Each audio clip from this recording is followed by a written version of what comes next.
예수는 나의 힘이요 내 생명 되시니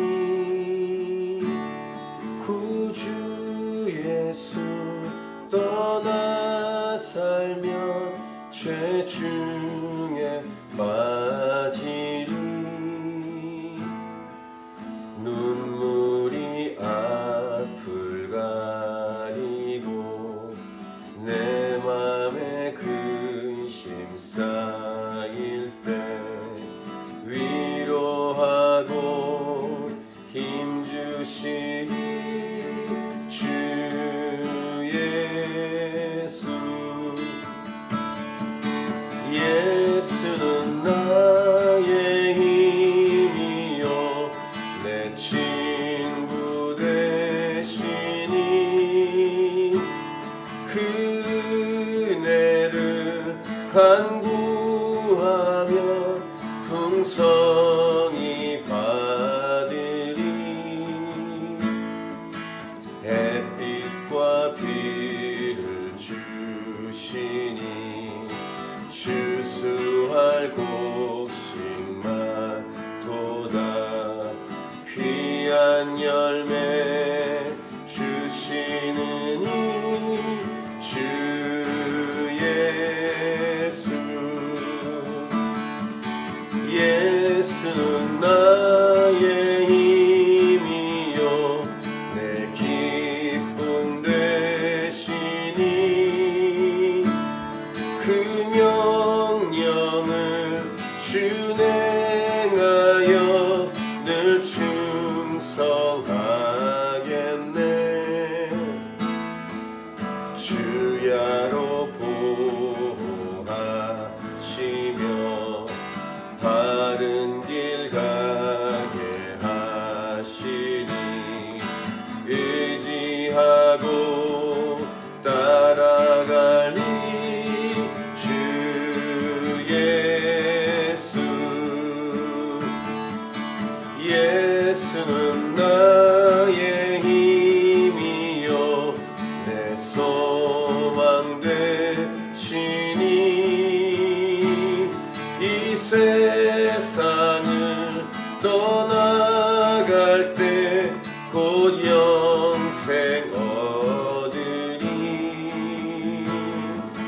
한없는 복을 주시고 영원한 기쁨 주시니 나의 생명 나의 기쁨 주 예수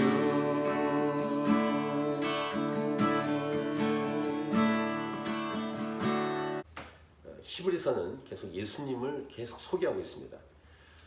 그러니까 우리의 믿음이 흔들릴 때 오직 예수 외에는 다른 길, 다른 방법이 없다는 것을 분명히 깨닫게 하시고 가르쳐 주기 위한 것입니다. 오직 예수님을 꼭 붙들고 살아가는 것이야말로 험한 세상에서 이길 수 있고 또한 믿음이 흔들리는 것을 붙들 수 있는 유일한 길이다 라는 것을 히브리서는 일관되게 우리에게 말씀해 주고 있습니다. 지금까지 예수님을 소개할 때 선지자보다 그 다음에 천사보다 그리고 모세보다 더 나으시고 뛰어나신 예수 그리스도를 소개하고 있고 오늘은 대제사장으로서 예수님을 소개합니다. 앞에서도 예수님을 대제사장이라고 칭했는데 원래 이렇게 제사장들은 사람들 중에서 뽑히죠. 특별히 아론의 이 순서, 아론의 반차를 따라서 대를 이어 세워지는 것이 제사장인데 이 말은 뭐냐면 제사장들도 인간이다 라는 말입니다. 연약하다. 1절부터 4절까지 내용입니다. 1절 대제사장마다 사람 가운데서 택한 자이므로 하나님께 속한 일에 사람을 위하여 예물과 속죄하는 제사를 드리게 하나니 그가 무식하고 미혹된 자를 능히 용납할 수 있는 것은 자기도 연약에 휩싸여 있습니다. 이렇게 말씀하고 있죠. 1, 2절에서. 그러니까 제사장들도 사람 가운데 택한 사람이기 때문에 연약에 휩싸여 있는 존재다. 그래서 자기하고 동일한 여기 이제 2절에서 표현이 무식하고 미혹된 자 이런 표현을 썼는데 이런 동일한 인간을 그렇게 부족한 자를 서로 용납할 수 있는 존재가 제사장들이다. 이런 말씀입니다. 이것을 오늘날 말하면 목회자도 사람이다. 완전하지 않다. 설교를 하니까 설교를 맡으니까 혹 나을 것이라고 착각하면 안 된다. 그래서 목회자가 성도들을 바라볼 때도 서로 연약하다는 것을 인정하고 용납할 수 있다. 이렇게 오늘날로 표현할 수 있지 않겠습니까? 그러니까 중요한 것은 연약하냐 연약하지 않냐라는 것보다 연약한데 어떻게 할 것이냐, 이게 더 중요합니다. 그러니까 서로를 용납하자 이런 말과 함께 3절에 그러므로 라고 시작하는데 3절 같이 읽겠습니다. 그러므로 백성을 위하여 속죄제를 드린 것 같이 또한 자신을 위하여도 드리는 것이 마땅하니라, 이렇게 기록을 하고 있습니다. 백성들이 제사하러 올 때 그들의 제사를 섬기는 일만 하는 게 아니라 자기 자손도 제사로 드려야 된다, 이런 말입니다. 이 말씀을 또 오늘날 우리에게 적용한다면 목회자를 비롯한 교회 직분자들, 리더십들, 사역자들도 잊지 말아야 될 것이 자기도 하나님 앞에 한 사람의 예배자라는 것을 잊지 말아야 한다는 것입니다. 혹 간혹 목사나 예배인도자가 자기의 맡은 일, 그러니까 사역만 하고, 저 같은 경우에 설교자들 설교만 하고, 그 설교를 자기의 말씀으로 듣지 않을 때 오류, 그러니까 자기의 말씀으로 들어야 되죠. 이 설교를 회중들에게만 전달하는 게 아니라 자기가 자기 입으로 한 설교가 나에게도 하는 설교다, 자기가 들어야 되는 설교다, 이렇게 분명히 겸손하게 받아야 되고, 예배 인도를 맡았다면 다른 사람을 예배하도록 이끄는 것으로만 끝나는 게 아니라 자기 자신도 예배해야 된다는 것입니다. 그럴 수 있습니다. 자기는 정작 예배하지 않는 경우가 있을 수 있습니다. 그러니까 사역자들, 목회자들, 리더십들, 무언가를 맡은 사람들이 꼭 기억해야 될 아주 중요한 부분이죠. 그래서 그 일을 하다가 정작 중요한 것을 놓칠 수 있는 우를 범하지 않도록 해야 된다라는 것인데, 예수님이 비유로 말씀하신 것처럼 마르다와 마리아 비유처럼 마르다처럼 될 수 있는 가능성을 조심해야 한다는 것입니다. 때로는 예배인도자가 따로 있다면, 저희는 제가 다 예배인도하고 설교하고 있습니다만, 예배인도를 누가 앞에서 하고 있을 때 설교를 맡은 목사가 설교하기 전에 자리에 앉아 있다가 깊게 예배하다가 때로는 자기 순서를 놓치고 예배에 계속 들어가 있을 가능성. 그래서 목사님 지금 설교할 시간입니다. 매 순간 그러면 안 되겠지만 그럴 때도 있는 경우가 목회자가 있어야 됩니다. 예배에 푹 빠져서 자기가 맡은 순서도 잊어버릴 정도로 예배에 깊게 들어가는 목회자, 그런 담임 목사, 그런 교회가 행복한 교회입니다. 오늘 이 두 가지를 먼저 정리하면, 모든 인간은 직분에 상관없이 다 연약하다. 두 번째, 직분조차도 스스로 취하는 것이 아니다라는 것을 이제 정리해 주는데, 4절 보세요. 이 존귀는 아무도 스스로 취하지 못하고 오직 아론과 같이 하나님의 부르심을 받은 자라야 할 것이니라. 어떤 직분, 어떤 사역을 맡았을 때 자기가 스스로 맡는 게 아니라 위의 리더십이 지정해주고 맡겨줘야 된다는 것입니다. 불러주신 분이 있고 그 분이 불러야 그 직분을 감당할 수 있다. 중요한 부분은 그 다음입니다. 예수님도 스스로 이러한 직분을 자기가 알아서 취하지 않으셨다는 것을 말합니다. 이 내용이 우리에게 감동을 줍니다. 예수님 주인이십니다. 그런데 삼위일체니까 다른 주인이신 하나님 아버지의 부르심에 겸손하게 섬기셨다, 응답하셨다라는 것을 말씀합니다. 자, 5절부터 10절까지 내용인데요. 5절을 같이 읽겠습니다. 시작. 또한 이와 같이 그리스도께서 대제사장 되심도 스스로 영광을 취하심이 아니요 오직 말씀하신 이가 그에게 이르시되 너는 내 아들이니 내가 오늘 너를 낳았다 하셨고, 이 말씀이에요. 스스로 그 대제사장 직임을 예수님이 맡으신 게 아니라 하나님 아버지께서 불러주었기 때문에 그 역할을 했다는 것입니다. 예수님도. 6절은 시편 110편 4절의 인용 구절입니다. 네가 영원히 멜기세덱의 반차를 따르는 제사장이라 하셨으니, 이게 다윗의 시인데 예수 그리스도를 상징하는 표현입니다. 하나님 아버지께서 예수님을 불러서 멜기세덱의 영원한 반차를 따르는 제사장으로 세우셨다라는 말입니다. 스스로 직분을 취하지 않으셨다.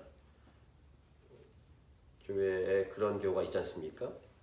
누가 시키지도 않았는데 자기가 마치 주인인 것처럼 행세하는 경우. 맡겨 주어야 하는 것입니다. 이런 직분자의 본이 되신 예수 그리스도를 오늘 이 본문은 말해주고 있으면서 이 땅에 사시는 동안 어떤 태도로 예수님이 사역하셨는지를 계속 말씀하셨는데 바로 이런 태도입니다. 이 히브리 전체의 중요한 몇 구절 중에 하나가 바로 지금 이 구절인데요. 7절입니다. 우리 7절을 같이 읽겠습니다. 그는 육체에 계실 때 자기를 죽음에서 능히 구원하실 이에게 심한 통곡과 눈물로 간구와 소원을 올렸고 그의 경건하심으로 말미암아 들으심을 얻었느니라. 누가요? 예수님이 육체로 계실 때 인간의 몸으로 이 땅에 오셔서 자기를 죽음에서 능히 구원하실 이 하나님 아버지께 심한 통곡과 눈물로 간구와 소원을 올렸고 경건하심으로 말미암아 들으심을 얻었다. 이렇게 기록합니다. 와, 히브리 저자가 이런 표현을 쓰다니 굉장히 충격적이면서 감동이 되는 내용을 쓰고 있습니다. 예수님을 아주 정확하게 예수님이 이 땅에서 사역하셨던 그 모습을 아주 요약해서 잘 정리해주고 있습니다. 이 지점에서 자기 자신에게 스스로 질문을 던져야 됩니다. 저도 이 설교를 치다가 여기서 이 지점에서 질문을 던졌습니다. 그렇다면 나는? 이 질문을 던지셔야 됩니다. 우리 스스로에게 이 질문을 던져야 됩니다.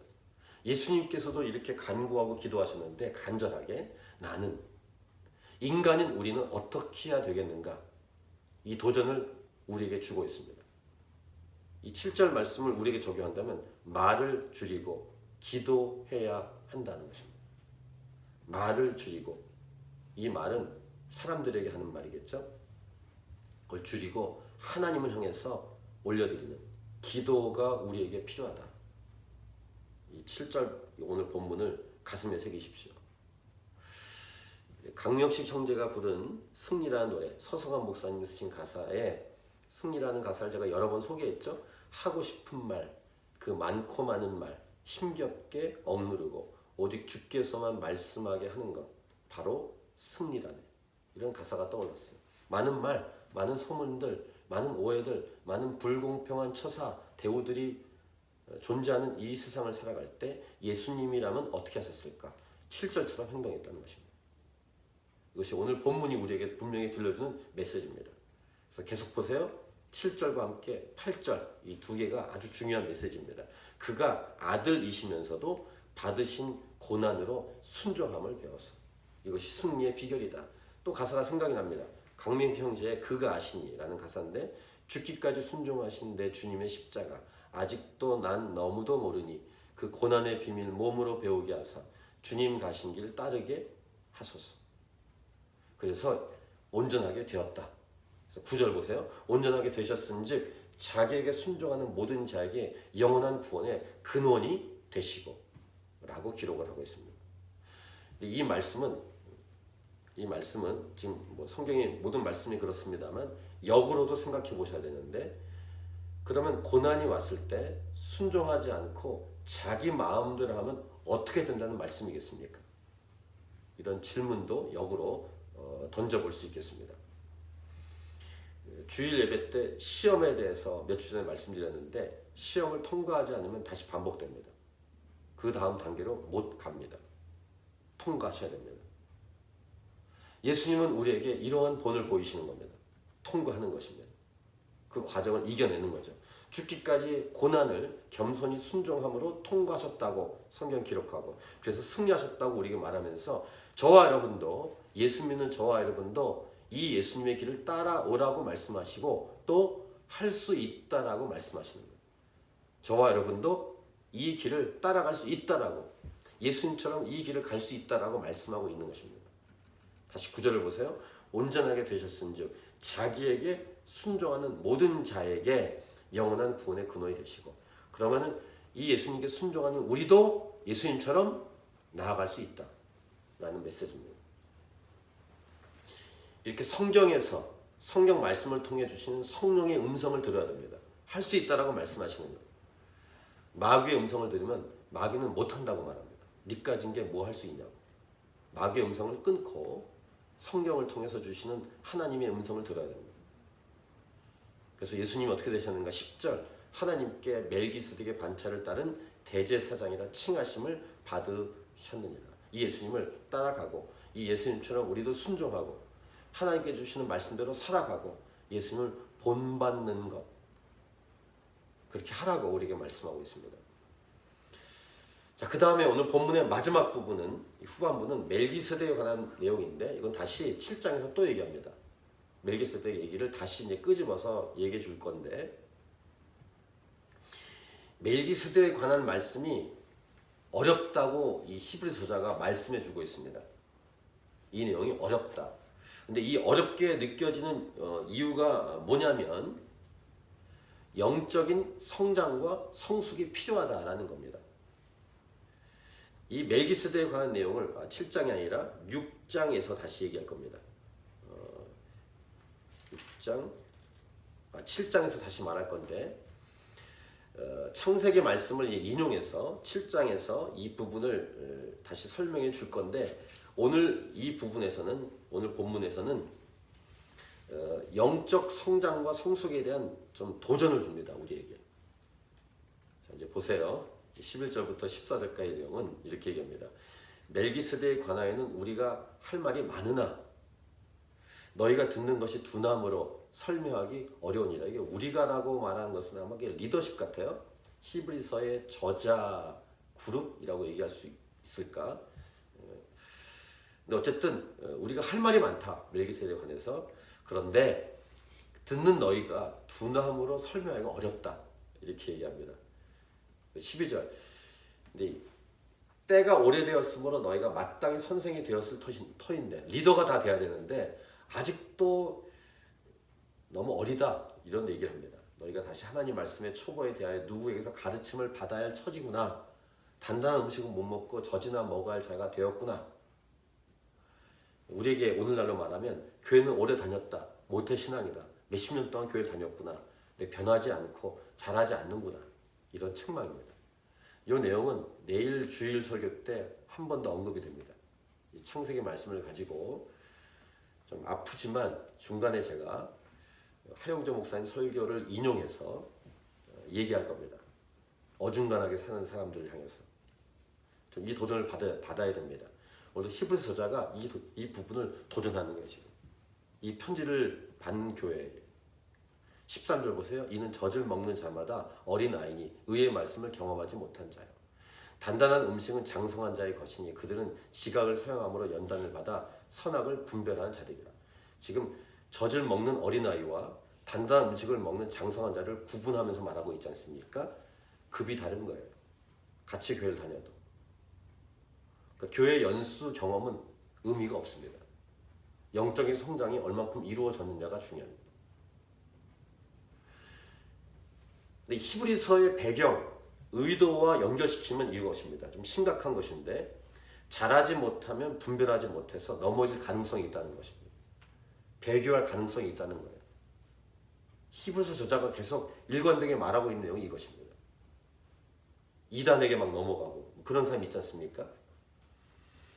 그러니까 다른 영역보다 이 부분, 하나님을 알아가고 하나님 말씀을 알아가는 영적 성장에 있어서 정말로 최선을 다하고 간절히 해야 함을 말씀하고 있는 것입니다.